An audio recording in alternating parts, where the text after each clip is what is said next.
is looking deep down the left side. Mendeville into the end zone. Touchdown! Down the sideline, still 40, 20 to the house. And the players streaming from the sideline to celebrate with 17 seconds left. Where's Zach? Hello, everybody. Where's Zach? Hello, everybody. And welcome to BVarsity Live's Halloween edition. I'm Zach. This is not a very scary pumpkin, but it's all I could find. Your face is kind of scary. It's true. The other side's kind of scarier. It's all, like, mangled and stuff. Yeah, leave it there. All right. All right. Hey, it's October 27th. It is going to be November next week. It's going to be high school football playoffs next week and all that sort of stuff. Yeah. A week from today, we'll be talking about playoff seeding coming up in 2 days. How about that? A week from Saturday is playoff seeding. Well, I got volleyball seating on Saturday. This Saturday. This Saturday. That's right. This Saturday. That's right. So hi, Chris McCullough. Who's directing the show? If you're here, who's directing the show right now? It's a Halloween mystery. Wow.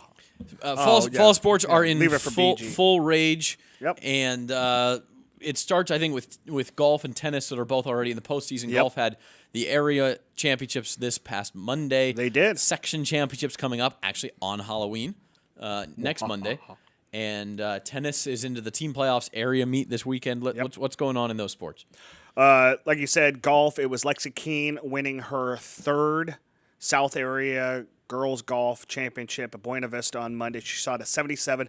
Blustery day, kind of weird conditions. It was sunny all day, but it was really kind of windy out there. Maddie Daniel, the junior out of BCHS, took second with an 81. What would you have shot on a blustery day like that? I probably would have just stayed in the clubhouse. Or a 128. Garces. 182. Congratulations to the Rams, South Area champs, a week after winning the first Southwest Yosemite League title. So there you have it. They beat out Liberty for the team title, and then Keene and Daniel are the two favorites from the area going up to Kings Country Club in Hanford on Monday for the section championships. Top 12 individuals, top 3 teams move on to SoCal after that, and then states a week after that. Girls tennis, we had quarterfinals yesterday. If you missed it on BVarsity Nightly last night, we had highlights from 4 matches yesterday that were played in town. We started off with Garces. They defeated Liberty 8-1 in the Division I. Garces, the lone team from Kern County, left in the Division I bracket after Buchanan beat Stockdale. So Garces will be at Clovis North next Wednesday in the D1 semifinals. We had highlights from BCHS. They beat Edison 7-2, swept all 6 singles matches. BCHS, the top seed in D2. They have won 11 consecutive Central Section titles. Going for number 12, a dozen. Which means that the freshmen on their team were 3 years old when this. Yeah, their number 2 streak player, Liberty Roach, the younger sister Delaney Roach, who was player of the year 2 years ago, was like 3 exactly. So they'll play Redwood. A few more years, they will the streak will outlive their players. Yeah. They'll be older than their players. If Frank keeps doing this, because I don't see Frank retiring at any point. So they're on one side of the bracket. We had highlights from BHS. They were at the Racket Club yesterday. They beat Reedley 8-1. The Drillers are on the opposite side of the bracket in D2. They will host Sanger in the semifinals. BCHS will host Redwood. In D3, we have highlights from West. They beat Porterville yesterday, 6-3, and they will play at number 1 Lemoore in the semifinals. And North with the upset, the 7-seeded North Stars with the upset, 5-4 over number 2 Selma. So the Stars will be at number 6 Reedley Emmanuel in the semifinals of D3 tomorrow. West at Lemoore, like I said. And then in D4, this is the semifinals last night. Wasco upset number 1 Kerman, 6-3. The Tigers in the D4 championship. They will be at Corcoran, who is the 3 seed. Corcoran defeated Chowchilla 6-3. And then the 2 teams in D5, Shafter and Kern Valley both lost in the quarterfinals. So a lot of tennis action. Cross country, we've got next Saturday is the Wait Hart a second. Park. I need to know something real quick. Is there a gray hair in your beard? It's distracting me. There's a lot of gray hairs in there. So Do you use Just for Men? no, I'm a man. Good, show a close up of his beard. No, we don't need to show a close-up of my beard. Everybody who walks around me knows that I have gray in my beard. Who cares? So anyway. No, Chris, we're not going to close. Fine. Come on. Hurry up. Get in there. Look at that. There we go. That's called distinguished. That does look quite distinguished, Mr. Horn. Quite. Mrs. Horn likes it. That's all that matters. Okay, this is getting a little All right, creepy. this is Zoom over. out, zoom out, zoom out. Okay. I suddenly got the willies. Yeah. Okay. Well, you started it. This is your I know. fault. It's my fault. This is I not admit about it. us. It's about the kids. Cross country. Yesterday, North girls beat Highland in the dual match in the SCYL out at Hart Park, and then the Highland boys beat North. Moises Medrano, I think, ran a 15:28 out of Hart Park, which is a course record. The junior out of Highland. So we got a lot of good things going on in cross country. I'm looking at. I just got this. I love it. It's like November, February, and May is like the month where we're just all over the place. Just never ends, yeah. It never ends because the playoffs start. So volleyball regular season ends tonight. So that means the seedings, and we got a big one tonight actually. Highland at North. The Scots 7-0 in league. Stars 6-1 in the Southeast Yosemite League.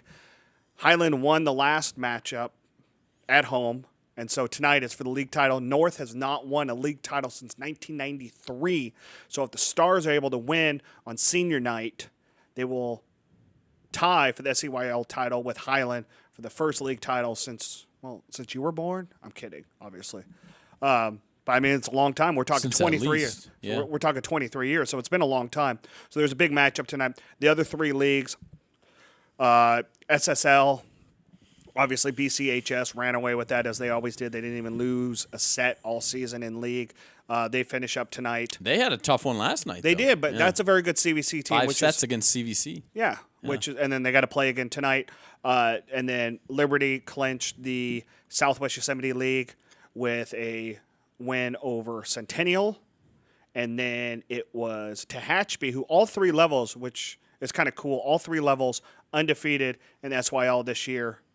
So Tehachapi is SYL league champ. So we have one league championship in town left, and that's tonight. We'll be out there. We'll have highlights on BVarsity Nightly. So seedings for the playoffs will come on Saturday. Liberty's up for the D1, number one seed. Garza's up for the D2. BCHS, I think, is almost a lock for the number one seed in D3. Taft has a chance to be a top 4 seed in D4. You know, it's interesting looking at the landscape of Division I volleyball, because I think I saw the stat this week. The Tri-River Athletic Conference, which is the top conference in the Fresno area, is 14-5 against the SWYL. Sure, yeah. And it was kind of the opposite last year. The SWYL really had the upper hand on the track, and yet the champion of the section ended up being a track team in Clovis East. But if you looked back at it, Clovis East had not struggled against the SWL like the rest of the track had. Well, if you take that 14-5 mark, Liberty's 3-0 against the track this year. Yep.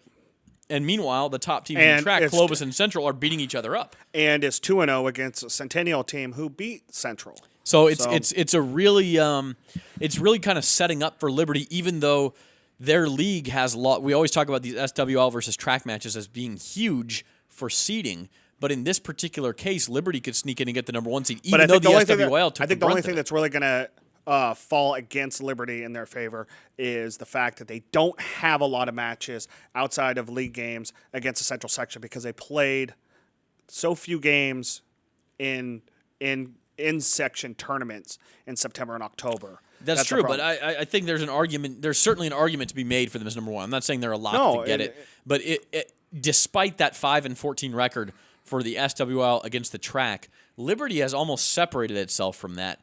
And now it'd be different if Clovis was 9-0 in the track; they'd be the number one seed, but they're not. They've lost 2 or even 3 matches now, right? Yes. In the track, and so Liberty kind of comes out of that argument smelling a little bit like a rose. Clovis West is actually the top seed right now in the track. They're 7-2, but.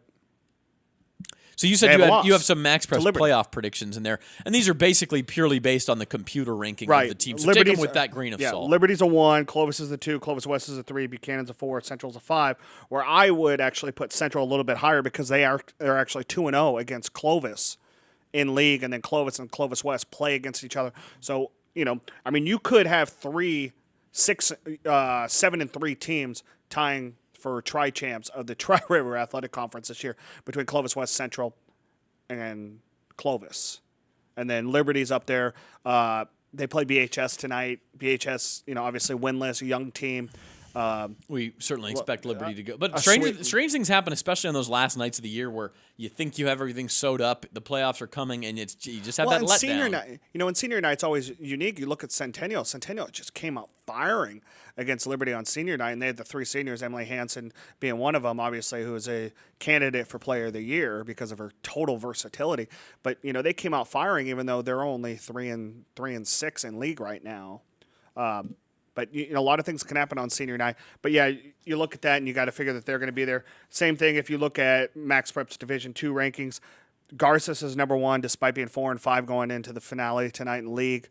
But they're the top seed over Exeter and Redwood and Monache and Sanger. And I kind of agree with that. I think that Garces has shown that they can play against D1 teams, and I think that they're the top team in D2. Exeter is a very good team. Kind of like in football, where Garces is going to be 6-4, 7-3, but they should be a number 2 or at worst number 3 seed in Division II because that strength of schedule is so good.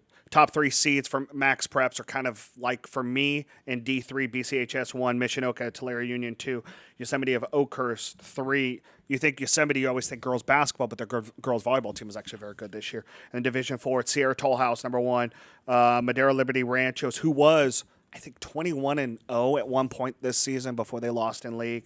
They're now 28-3, 6-3 in league. And then Taft, they have number 3 right now. Speaking of leagues, CVC lost its first league match in more than a decade, I believe, to Exeter, earlier this year. So that's interesting as well. And I think the then pumpkin stunt screwed my positioning. I'm trying to figure out where. And then the last one, Fraser Mountain, who's looking for a 3rd consecutive D5 title. They're the top seed in D5 ahead of Emmanuel Reedley, Cal City, and Lemore's Kings Christian. And winter sports practice begins. I'm not done, man. Next week? You're not even done with fall? I got cross country, man. Because we got to look at it. We look at Larry Lung's rankings. All right. McFarland, still a number 2 ranked team, according to Larry Lung, in the central section behind Madera South. There's a little bit of a gap there for him, but McFarland, a team right there. When you look at Division I, McFarland, obviously number 2 against behind Madera South. Division II on the boys side. This is boys rankings right now. Liberty's number 2 behind Redwood. Highland is down there at number 5 in D2 and D3. Ridgeview is still the top-ranked team in D3, head of Dinuba. And then North and Independence are there at 3 and 4. And D4, Taft, top local team at number 4. And then Wonderful Prep at D5. They're the 5th-ranked team. On the girls' side, Stockdale, number 2 ranked team in the central section, according to Larry Lung, behind Clovis Buchanan. Huge gap there, but still a very good team for Stockdale this year. Good chance for the Mustangs to go on to state. When you look at Division II, McFarland, top team with Liberty. So you're looking at a great race. I'm really looking forward to that race at Woodward Park between D.D. Salcedo and Cagney Duncan for the D2 section title on the girls' side. That'll be a lot of fun. They'll be leading those 2 teams. See which one comes out with the section title. Foothill, the top-ranked team in D3. Head of Kerman and Edison in the North, Wasco South, and Ridgeview all in there in the top 7. Rosamond's a top-ranked team in D4. And then BCHS, top-ranked team in D5. As always, you have outdone yourself, sir. I'm completely flabbergasted by all those school names you just rolled out. That's what we do. There's a lot of names there, but cross country rolling toward the finish line itself, and you have county championships next week, and then the league championships the week after. Then you get into Valley and State, of course. I can reel that off right now. Volleyball after Thanksgiving. Volleyball playoffs start Tuesday the 1st. Tennis semifinals next Wednesday the 2nd. Volleyball second round on the 3rd. Then Saturday the 5th. The Kern County Cross Country Championships out at Hart Park. Girls varsity 11 a.m. Boys varsity 11:30. And then we got the volleyball semifinals on the 8th. We got the cross country league championships back at Hart Park on the 10th. 10 a.m. start. Volleyball championships at West Hills Lemoore. That is on Saturday the 12th. Hopefully it'll be a lot like last year where we had 4 teams playing for Valley titles last year, which is really cool. And then you go to the 16th is start of the SoCal Volleyball Playoffs, Water Polo Semifinals, Section Cross Country Championships at Woodward Park on Thursday the 17th. And then on Saturday the 19th, hopefully we got the Garces Boys Water Polo team in the finals on the 19th like we did last year. You are filling up the calendar. And winter sports practice starts next week, right? No, practice started last week. Last week? Yep, they're rolling along. Holy, man. And signing day is actually next Wednesday, the 2nd, for early season. So baseball can sign, basketball will sign, volleyball will sign. I know Emma Reynolds is going to UC San Diego. Anything but football, and there's I think soccer and maybe one other Right. sport. And the can kids that I sign know in that November. are signing, Kevin Larson is from Independence is going to sign with. We got to go to break. We'll talk about that later. Yeah, Trevor's motoring through over there. We got so much to talk about. But We got Ridgeview football here. yeah, but we're let's talk going to get these guys. Ridgeview football in the house. They got a big one against Tehachapi. That is your BVarsity Live game of the week. This week it'll be live at 7 o'clock with the pregame show, 7:30 kickoff on Friday night, tomorrow night, right here on Bakersfield.com. We will be back to talk with the Ridgeview Wolfpack right after this on BVarsity Live.